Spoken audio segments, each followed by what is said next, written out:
If you hate exercise, I have something important to tell you. You are not broken, you are not lazy, and you are definitely not alone. Most people who hate exercise don't hate movement. They hate what they were told exercise has to look like. They hate the gym membership they never use. They hate the alarm at 5 in the morning that makes them feel guilty for hitting snooze. They hate the idea that if they're not dripping in sweat for 45 minutes straight, it doesn't count. And here's what I've seen after working in health and wellness for years. That kind of thinking is exactly why so many people give up. Not because they're weak, because the system they were handed was designed for someone else's body and someone else's life. So today I want to show you something different, something that actually works for the person who hates exercise. And by the end of this, I think you're going to look at movement in a completely different way. Let's start with why most people fail. The human body was not built for the treadmill. It was built for motion throughout the day, lifting, walking, climbing, carrying. Our ancestors didn't block out 45 minutes in the morning and call it fitness. They moved all day long and rested at night. The modern concept of the gym workout is, biologically speaking, completely unnatural. And your brain knows it. When you force yourself onto a treadmill and stare at a wall for 40 minutes, your brain is sending you signals the entire time. This is boring. This hurts. There is no reason to be doing this. And your brain is actually right. Because when something feels forced, unnatural, and miserable, it becomes almost impossible to sustain. You don't have a discipline problem. You have a mismatch problem. So the first thing I want you to do is this. Change the word exercise to movement. That single shift changes everything. Exercise sounds like obligation. Movement sounds like life. And the goal is to weave movement into the life you're already living, not bolted onto the end of a long day when you have nothing left. Here's how you actually do that. Walk while you talk. Every single day, most people spend anywhere from 30 minutes to 2 hours on their phone.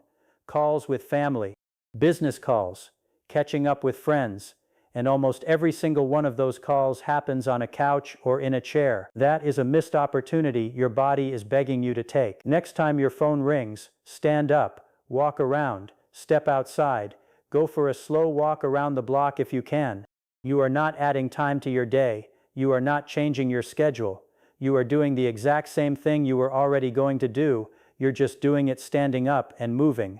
Done consistently, this single habit alone can add 20 to 30 minutes of daily movement without a single trip to the gym. And this matters more than most people realize. Research is showing that prolonged sitting for more than 6 hours a day, is becoming one of the most significant health threats of the modern lifestyle, not just for weight, for your heart, for your blood sugar, for your mood, for your lifespan. You don't fight that with one big gym session. You fight it with consistent movement scattered throughout your entire day. Let's talk about something called NEAT, non-exercise activity thermogenesis. It's a complicated name for a simple idea. Your body burns calories through all physical activity, not just formal exercise.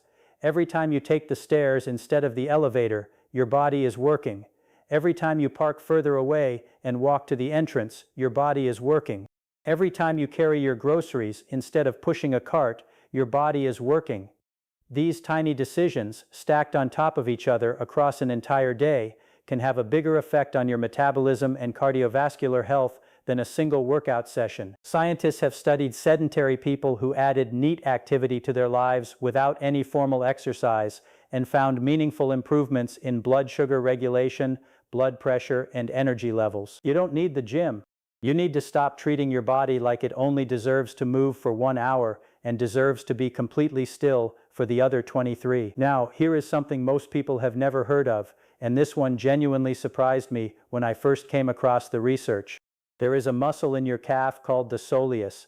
It sits underneath the bigger, more well-known gastrocnemius muscle, and it is one of the most unusual muscles in the entire body. Most muscles get tired, they fatigue, they need rest between contractions. The soleus barely does.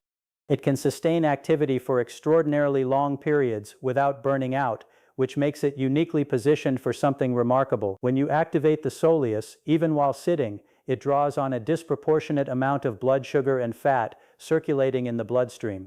Studies have shown that continuous soleus activation while seated can lower blood sugar levels meaningfully and improve fat metabolism, all while you are sitting at your desk watching television, or eating dinner. How do you activate it? You sit with your feet flat on the floor. You raise your heel up slowly, keeping the ball of your foot on the ground. Then lower it back down, slowly, deliberately, one foot, then the other. You can do this right now while you're watching this video. This is not a gimmick. This is not a viral trick. This is emerging science pointing to the fact that effortless, low-level movement, the kind your body barely registers as exercise, can do real, measurable things for your metabolic health. And it costs you nothing. It requires no equipment. It doesn't make you sweat. You don't need a gym membership to do it. Let's talk about something I call the micro-workout approach. Most people think of a workout as a block, an hour at the gym, or it doesn't count, but that thinking is costing you your health. Here's what the science actually shows. Short, intense bursts of movement, even just a few minutes long, produce real physiological benefits.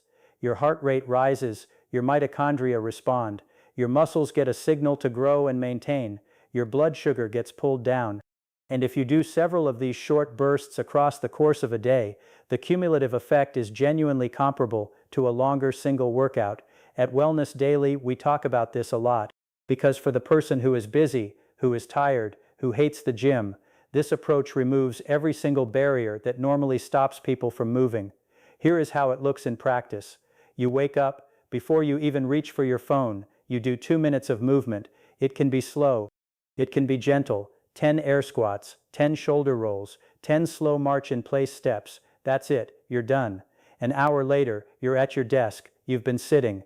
You stand up. You do 10 push-ups or 10 wall push-ups if regular ones are too hard right now. You sit back down. 2 minutes. Done. After lunch, you go for a 15-minute walk. Not fast, just walking. Outside if possible, because sunlight does things for your mood and your hormones that nothing else can replicate. Your body gets vitamin D. Your brain gets serotonin. Your blood vessels get nitric oxide, which is critical for cardiovascular health, all from walking outside after lunch. Later in the afternoon, another 2-minute burst. You're home in the evening. You sit on the floor while you watch television instead of on the couch. Getting up and down from the floor without using your hands works your legs, your core, your balance, your coordination. It's actually one of the most respected informal tests of long-term physical health, and you do it while watching your show. Before bed, 5 minutes of stretching on a mat you keep next to your bed. None of this feels like exercise. None of it requires motivation. None of it requires you to like exercise. But added together across one day, you have moved your body meaningfully, repeatedly, and in ways that produce real health outcomes. Now I want to talk about something that almost nobody addresses when they talk about hating exercise. And I think it might be the most important piece of everything I'm going to share today.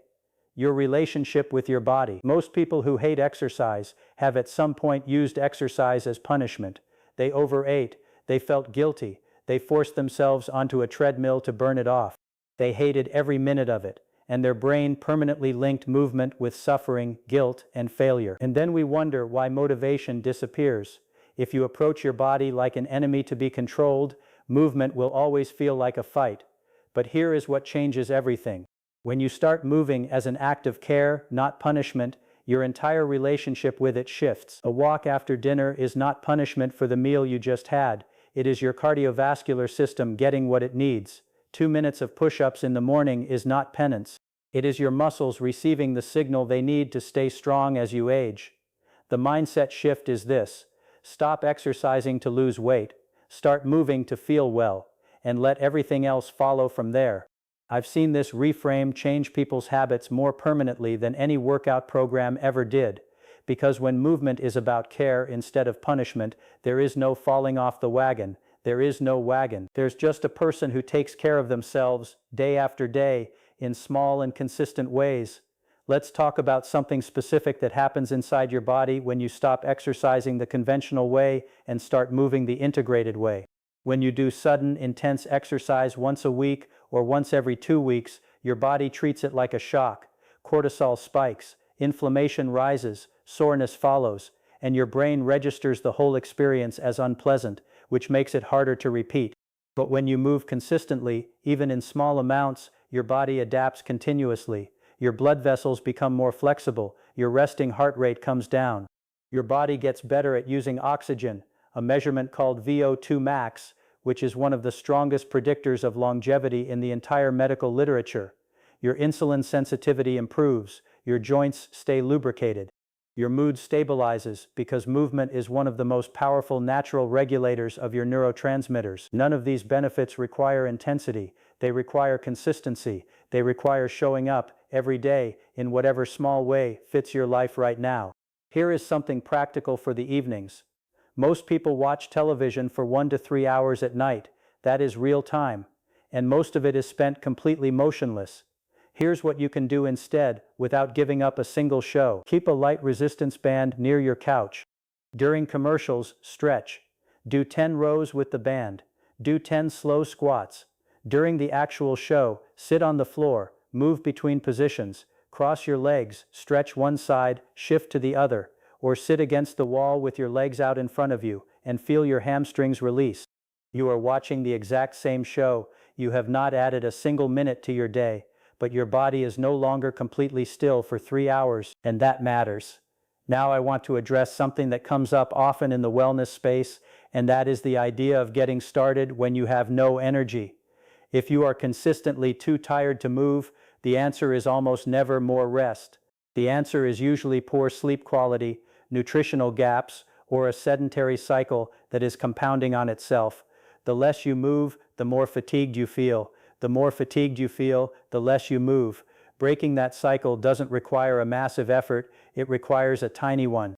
On a day when you have nothing left, don't try to exercise, try to walk. 10 minutes, slow, outside if possible. That walk will, more often than not, shift your energy more than sitting on the couch ever could. Movement generates energy, stillness consumes it. And once you've experienced that truth in your own body, it becomes easier to choose movement even on the hard days. Here is the last thing I want to leave you with.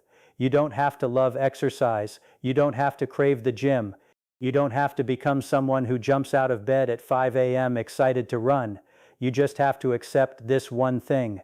Your body was built to move, not occasionally, not intensely, consistently, gently, throughout the day, every day, for the rest of your life.